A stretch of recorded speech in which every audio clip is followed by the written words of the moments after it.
다시 일어나셔서 하나님의 말씀 봉독하도록 하겠습니다. 열왕기상 13장 11절에서 24절입니다. 열왕기상 13장 11절에서 24절 함께 합독하도록 하겠습니다.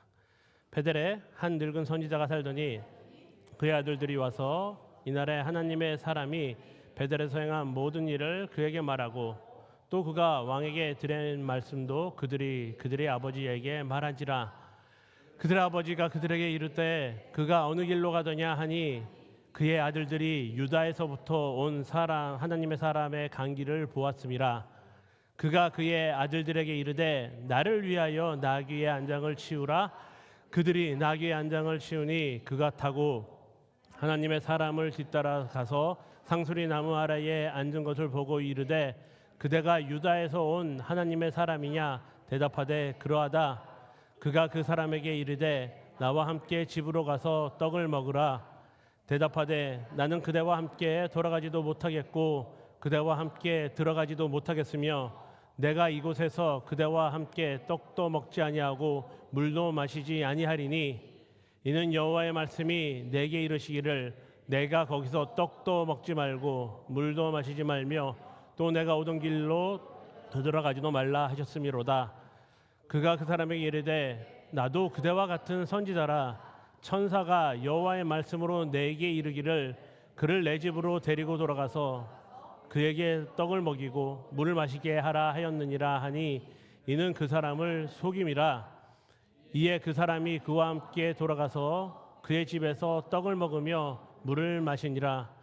그들이 상 앞에 앉아 있을 때에 여호와의 말씀이 그 사람을 데려온 선지자에게 임하니 그가 유다에서부터 온 하나님의 사람을 향하여 외쳐 이르되 여호와의 말씀에 내가 여호와의 말씀을 어기며 내 하나님 여호와께서 내게 내리신 명령을 지키지 아니하고 돌아와서 여호와가 너더러 떡도 먹지 말고 물도 마시지 말라 하신 곳에서 떡을 먹고 물을 마셨으니 내 시체가 내 조상들의 묘실에 들어가지 못하리라 하셨느니라 하니라. 그리고 자기가 데리고 온 선지자가 떡을 먹고 물을 마신 후에 그를 위하여 나귀의 안장을 치우니라. 이에 그 사람이 가더니 사자가 길에서 그를 만나 물어 죽임에 그의 시체가 길에 버린 바 되니 나귀는 그 곁에 서 있고 사자도 그 시체 곁에 서 있더라. 아멘. 예, 앉아주시기 바랍니다. 혹시 오늘 본문을 읽으시면서 조금 이상하게 느끼시는 부분이 있지 않으십니까? 사실 약간 무서운 장면이긴 한데요. 우리가 마지막에 읽었던 본문입니다. 그 본문을 쉬운 성경으로 좀 읽어드리도록 하겠습니다. 그 하나님의 사람이 길을 가는 길에 사자를 만나 죽임을 당했습니다. 그의 시체가 길에 나뒹굴었고 나귀와 사자가 함께 그 곁에 서 있었습니다. 여기에서 우리는 하나님의 사람이 죽었다는 것을 알 수 있습니다. 이 하나님의 사람은 어떠한 사람이었습니까? 이 하나님의 사람을 알기 위해서는 우리는 먼저 여로보암 왕에 대해서 알아야 합니다. 솔로몬 왕 이후에 이스라엘은 북이스라엘과 남유다로 나뉘게 됩니다. 그래서 북이스라엘의 왕은 여로보암이었고 남유다의 왕은 르호보암이었습니다. 이 하나님의 사람은 북이스라엘 여로보암 왕과 관계가 있습니다. 남유다와 북이스라엘로 나뉘어진 후 북이스라엘 왕인 여로보암은 한 가지 고민에 휩싸이게 됩니다. 왜냐하면 여호와께 제사를 드리기 위해서는 남유다에 있는 예루살렘으로 가야 됐기 때문입니다. 그래서 사람들은 남유다를 방문을 하고요. 돌아오지 않는 사람들도 있었고 그리고 제사를 드리러 가기 때문에 북이스라엘에 있는 돈이 남유다로 유입되는 그러한 상황에 직면하게 된 거죠. 그래서 여로보암 왕은 이제 거기서 한 가지 묘책을 생각해냅니다. 굉장히 자기가 지혜롭다라고 생각을 해서 묘책을 한 가지 생각하게 되는데 금송아지를 만들어서 하나는 북이스라엘의 가장 남쪽인 베델에 그리고 또 하나는 북이스라엘의 가장 북쪽인 단에 이 두 금송아지를 놓고 이제 이 금송아지가 이스라엘 백성들의 하나님이라고 선포를 하는 거죠. 그래서 제사를 베델과 단에서 드려라라고 여로보암 왕이 선포를 하게 됩니다. 무엇일까요, 여러분? 이것이 의미하는 바가 과연 무엇일까요? 명백한 우상 숭배입니다. 이스라엘이 출애굽을 하고 나서 모세가 하나님의 십계명을 받고 있을 바로 그때에 이스라엘 백성들은 모세가 내려오는 것을 참지 못하고 무슨 일을 하게 됩니까? 금송아지를 만들게 되죠. 그리고 선포합니다. 이 금송아지가 우리를 출애굽하게 만드신 바로 그 하나님이시다라고 선포를 해버리는 거죠. 이러한 똑같은 일이 바로 지금 북이스라엘의 왕을 통해서 일어나게 되는 것입니다. 여로보암의 가장 큰 잘못은 이러한 우상을 만든 것도 있지만 사실 우상을 만든 것보다 더 큰 잘못은 이 모든 일을 해나가는 가운데 하나님의 음성을 듣지 않았다라는 것에 있습니다. 하나님 앞에 무릎을 꿇지 않았다는 것이 여로보암 왕의 가장 큰 잘못이라 할 수 있습니다. 이러한 우상 숭배를 하면서도 이들은 자신들이 무엇을 잘못했는지조차 모르고 있는 것입니다. 12장 33절에는요. 이러한 표현이 있어요. 그가 자기 마음대로 정한. 여러분 우상 숭배는요. 다른 우상을 만들어서 섬기는 것도 우상 숭배죠. 그리고 나 자신을 맹신하여 나아가는 것 또한 우상 숭배의 하나의 모습이라고 할 수 있습니다. 여러분들도 이러한 우상 숭배를 할 수 있고요. 저 또한 이러한 우상 숭배를 할 수 있다라는 것입니다. 우리는 그만큼 부족한 존재들이기 때문이죠. 그렇기 때문에 우리는 하나님의 음성을 들어야 하고요. 그래서 기도하고 말씀을 보는 것을 멈추어서는 안 된다는 것입니다. 이렇게 우상 숭배의 죄를 짓게 된 여로보암 왕에게 오늘 우리가 본 이 하나님의 사람이 가서 이야기를 하게 됩니다. 그리고 여로보암에게 이야기합니다. 뭐라고 이야기하냐 하면 이 제단은 망할 것이다. 이 제단은 무너지게 될 것이다. 여로보암 왕은 이 하나님의 사람을 잡으려 합니다. 그러니까 이 제단이 이 나라가 제단이 망한다는 건 나라가 망한다는 거잖아요. 이걸 망한다라고 선포를 하니 여로보암 왕은 어떻겠습니까? 여로보암 왕은 이 하나님의 사람을 잡으라고 명령을 하죠. 저놈을 잡아라라고 하는 순간에 외치자마자 무슨 일이 일어났냐? 여로보암의 손이 마르게 됩니다. 이 손을 움직일 수도 없고 굽힐 수도 없는 갑자기 병에 들게 된 거죠.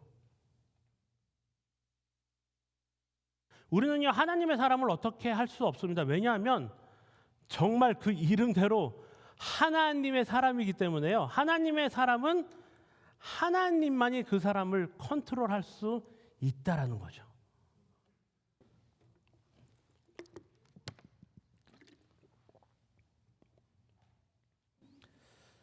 이렇게 갑자기 자기의 팔이 마르게 된 여로보암은 어떠했을까요?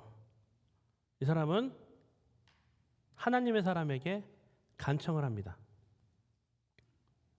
자신의 팔을 고쳐달라고 이제 저놈을 잡아라 했다가 이제 그 사람에게 이제 나의 팔을 좀 고쳐주십시오라고 간청을 하게 됩니다.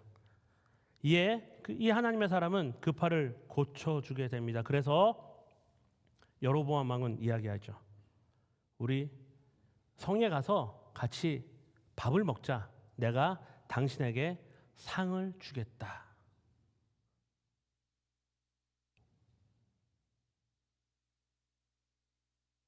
이 팔을 고쳐주신 분은 하나님이신데 여로보암 왕은 내가 너에게 나를 고쳐줬으니 내가 너에게 취하를 하겠다라고 이야기를 하고 있는 것입니다. 이에 하나님의 사람은 다음과 같이 이야기합니다. 13장 8절인데요. 하나님의 사람이 왕께 대답하되 왕에게 왕의 집 절반을 내게 준다 할지라도 나는 왕과 함께 들어가지도 아니하고 이곳에서는 떡도 먹지 아니하고 물도 마시지 아니하리니. 무슨 말일까요, 여러분? 하나님의 말씀을 지키겠다라는 고백입니다. 하나님이 하나님의 사람이 이 사람에게 명령하신 것을 이 사람은 지키겠다라는 것을 이야기합니다. 하나님께 순종하며 나아가겠다는 거죠. 하나님의 사람인 것입니다. 하나님께 순종하며 나아가는 것이 하나님의 사람입니다, 여러분. 그래서 이 사람은 그 자리를 떠나게 되죠. 그런데 놀라운 사건은 오늘 이 사람이 죽었다라는 것입니다. 놀라운 사건은 이 사람이 오늘 죽었다라는 것입니다. 왜 죽게 되었을까요? 하나님의 말씀을 지키지 않았기 때문입니다. 1절에서 베델에 한 늙은 선지자가 있다고 이야기합니다. 이 선지자가 하나님의 사람을 따라가게 되죠. 그리고 18절입니다. 우리말 성경으로 읽어드릴게요. 우리말 성경 버전으로. 늙은 예언자가 대답했습니다. 나도 당신과 같은 예언자입니다. 그래서 천사가 여호와의 말씀으로 내게 저 사람을 내 집에 불러와 그에게 빵도 먹이고 물도 마시게 하여라 라고 했습니다. 그러나 그는 거짓말을 하고 있었습니다. 늙은 예언자의 이 거짓말에 속아 이 하나님의 사람은 돌아가서 그들과 함께 빵과 물을 먹게 된 거죠. 바로 이 행위, 같이 식사를 한 바로 이 행위, 이 행동 하나 때문에 이 하나님의 사람은 죽게 된 거죠. 그것도 늙은 예언자의 거짓말에 속아서 이렇게 된 것입니다. 그래서 여러분, 하나님의 사람은 깨어 있어야 합니다. 깨어 있어야 해요. 사단은요, 우리를 속이려고 지금도 우리들의 귀에 와서 속삭이고 있습니다. 깨어 있지 않으면 우리는 무너지게 되어 있습니다. 어느 날 오전에 말씀으로 깨어 있다가 사실 오후가 되면 그 말씀이 우리들의 삶에 전혀 힘이 없게 되어지는 일들을 우리들의 삶에서 많이 경험하지 않으십니까? 기도와 말씀은 우리들의 삶에서 떠나지 말아야 합니다. 하나님의 명령에 우리는 절대적으로 순종해야 합니다. 그렇지 않으면 영원한 죽음으로 우리는 향하여 가게 되겠죠. 이 늙은 예언자는 그러면 왜 이랬을까요? 여러 가지 추측은 할 수 있겠지만 그는 이 하나님의 사람과 좀 함께 있고 싶지 않았을까요? 진정 하나님의 사람의 말씀을 선포하는 이 예언 선지자와 싶은 마음으로 함께 하고 싶어서 거짓말을 해서 이 사람과 같이 대화하면서 하나님의 은혜에 대해서 좀 나누고 싶었을지도 모릅니다. 그래서 그 넬 큐티 말씀을 보게 되면 이 늙은 예언자가 이 하나님의 사람을 장사하면서 우는 장면이 나타나요. 일부러 이 사람을 죽이기 위해서 그렇게 행동하진 않았을 거예요. 이 늙은 예언자는. 그렇지만 이 늙은 예언자의 행위로 인해 이 하나님의 사람이 죽게 되는 결과가 나게 된 거죠. 오직 하나님의 사람에게 무엇인가 배우고자 하여서 거짓말을 하였을 것이라고 추측만 할 거예요. 이게 성경에 나와 있지 않기 때문에 정확히 모릅니다. 하지만 추측을 해보면 그러지 않았을까라고 추측할 수 있을 것 같아요. 그런데 거짓말을 한 사람은 살아있고 하나님의 사람만 죽임을 당하게 되었습니다. 그만큼요, 여러분, 이것이 뭘 뜻하냐면 하나님의 사람, 믿음의 사람들은요, 그만큼 더 큰 책임감과 대표성을 가지고 있다라는 거예요.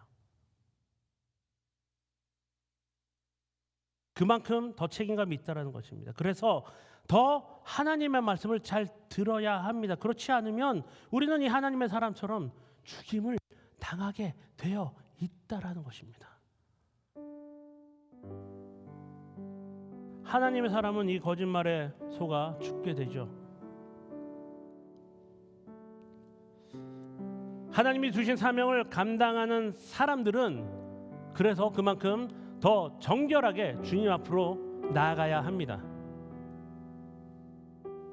세상과 타협을 해서도 안 되고요. 하나님의 말씀 앞에 온전하게 서야 하는 것입니다. 우리는 모두 예수 그리스도를 믿는 사람들이죠. 우리는 모두 예수 그리스도를 믿는 사람들입니다. 그렇기 때문에 모든 기준은 바로 하나님의 말씀이어야 합니다. 믿는 자들의 삶의 모든 기준은 바로 이 성경 하나님의 말씀을 기준으로 삼아야 합니다. 그래서 우리는 기도하며 말씀을 읽으며 나아가 살아가야 하죠. 우리들의 삶을 하나님의 말씀으로 비추어 봐야 한다라는 것입니다. 기도하지 않고 말씀을 읽지 않으면 어떻게 우리가 하나님의 뜻을 알 수가 있겠습니까? 우리 스스로가. 세상에서 믿음을 가지고 살아가기가 정말 힘든 세대에 우리는 살아가고 있습니다. 지난주에 총회 보고를 드렸던 것과 같이 모든 교회들이 정말 모든 교회들이 다 어려운 상황에 직면해 있습니다, 여러분. 사단은 언제나 우리를 속이려고 하고 우리 앞에서 우리 귀에 속임의 이야기를 많이 하고 있습니다. 그럴 때에 우리들이 나아갈 길은 무엇입니까? 하나님 앞에 정결한 마음으로 나아가야겠죠. 주님 앞에 정결한 모습으로 나아가야 합니다. 그렇지 않으면 하나님의 말씀을 선포했던 이 하나님의 사람처럼 우리는 속아서 넘어지고 죽임을 당하는 바로 그러한 삶을 살아갈 수도 있다라는 것입니다. 저도 그렇고요. 여러분들도 그렇다라는 거예요.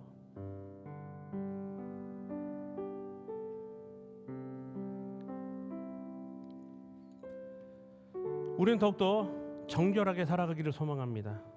주의 음성에 귀를 기울이시며 주님 앞에 더욱더 정결하게 살아가시는 여러분들이 되시기를 주님의 이름으로 축원합니다.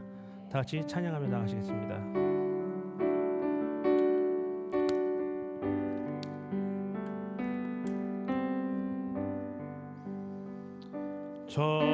정결한 마음 주시옵소서. 오 주님,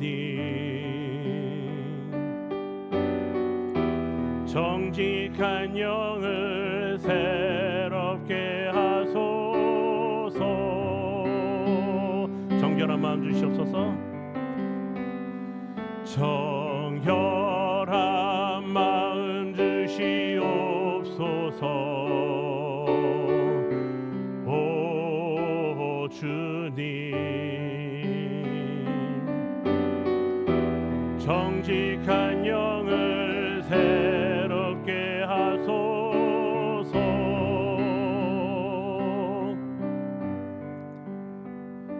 나를 주님 앞에서 멀리 하지 마시고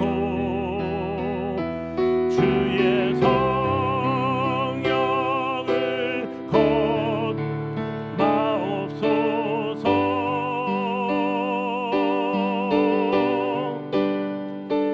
그 구원의 기쁨 다시 회복시키시고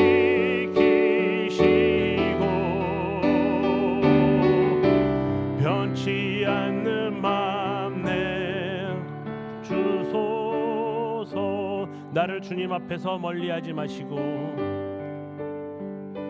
나를 주님 앞에서 멀리하지 마시고 주의 성령을 거두지 마옵소서.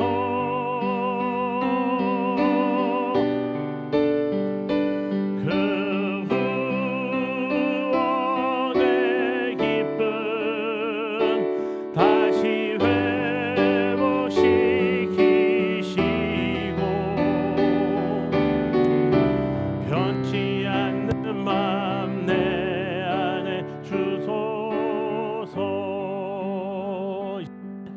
말씀 생각하시면서 우리 다 함께